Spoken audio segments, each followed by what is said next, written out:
Hi there, my name is Chris Peacock, and this is my Code in Place 2021 final assignment project. For my project, I chose Blackjack, text-based and true to life. Before I show you my project, I would very much like to thank the Code in Place team. Thank you to Chris, Marin, Julie, and Brom. Thank you to my Section 73. Thank you to all the section leaders, everyone. It was a tremendous experience and one that I'll cherish. Thank you very much. Like I was saying, my project is a blackjack game. What makes this game a little bit unique is that it's very much true to what you'd experience in a casino. The dealer plays a mathematically optimal game that you would expect a dealer to play in a casino. Everything down to my shuffle program, which I plan to show off in this video in particular, is mathematically true to form and true to what you would see in a casino.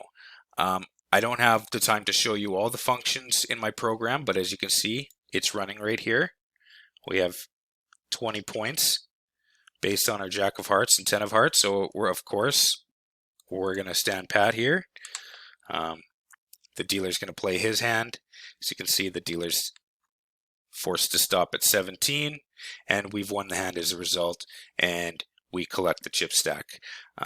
One thing I'd really like to show off about this game is the Fisher Yates shuffle algorithm. I have a friend who challenged me to do this instead of using a quick little shuffle function available in Python, and I'm really glad he did, because I learned a lot, and because I know now that what this does is create an unbiased permutation of shuffled decks, which basically means every outcome is equally as likely as the next. I would encourage you to read through the descriptions and maybe even pop it into a Python emulator and give it a shot yourself. Thank you very much for watching my presentation. Take care.